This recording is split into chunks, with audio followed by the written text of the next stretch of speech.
Salut, c'est Pierre-François et bienvenue dans Stratévie. Si tu ne connais pas Stratévie, on y parle de développement personnel, d'entrepreneuriat, de relations, de santé, tout ce qui te permet de vivre, de choisir ta propre définition de la liberté et de la réussite.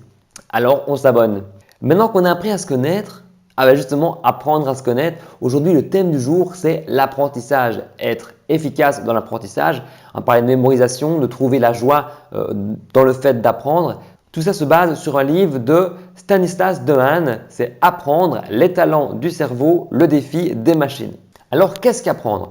L'auteur explique qu'en fait finalement on va avoir des données brutes, on va récolter un petit peu les données brutes pour apprendre et qu'avec cet apprentissage, ces données brutes, on va en faire dans notre cerveau des données nouvelles qui vont nous permettre d'être utilisées dans des situations totalement nouvelles. En fait, apprendre, c'est construire dans son cerveau un nouveau modèle du monde.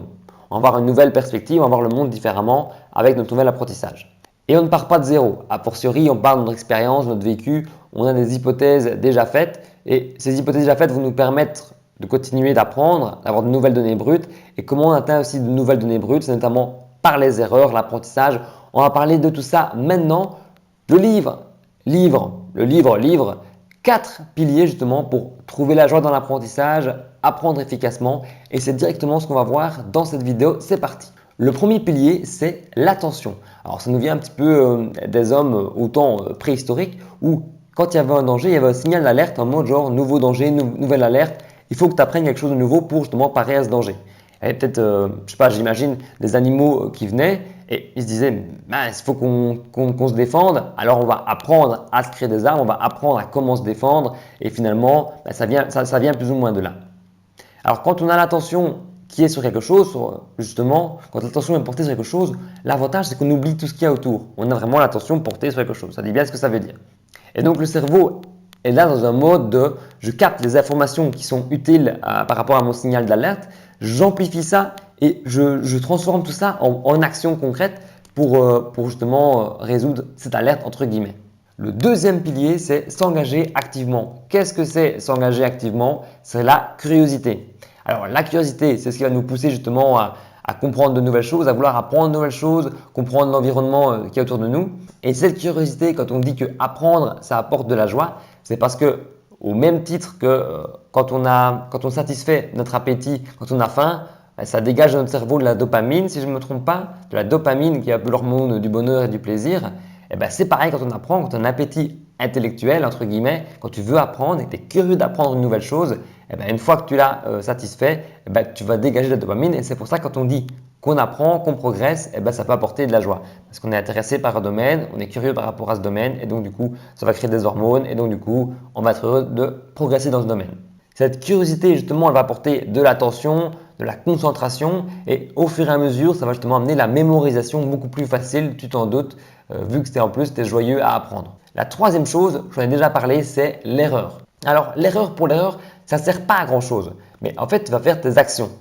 Après tes actions, tu vas voir un résultat. Ce résultat attendu, s'il est en décalage par rapport au résultat obtenu, tu vas être surpris. Et cette surprise, ce feedback, cette réponse par rapport à ton erreur, ça va te permettre de réajuster, de rééquilibrer les choses pour réduire la probabilité d'erreur à ton prochain essai. Et le quatrième pilier, c'est la consolidation.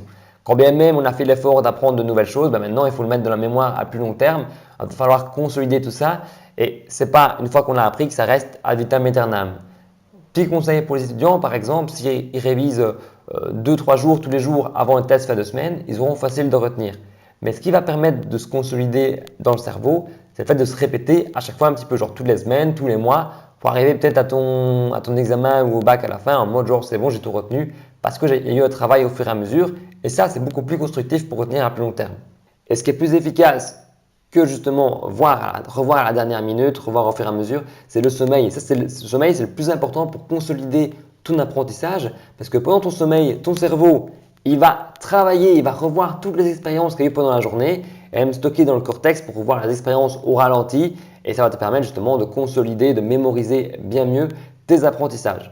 Donc tu l'as compris, l'apprentissage nécessite une attitude active, d'être engagé. L'erreur est totalement permise et évidemment, un bon sommeil t'aidera à bien mémoriser ce que tu veux apprendre.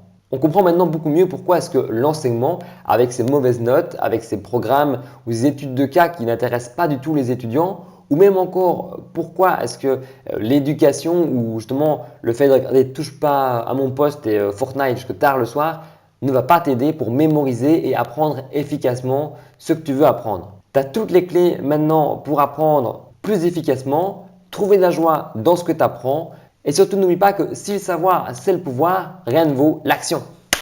Psst. Quand on aime du contenu, on peut le liker, on peut le partager, on peut aussi le commenter. Donc n'hésite pas à t'abonner à ma chaîne et à regarder la dernière vidéo. Salut!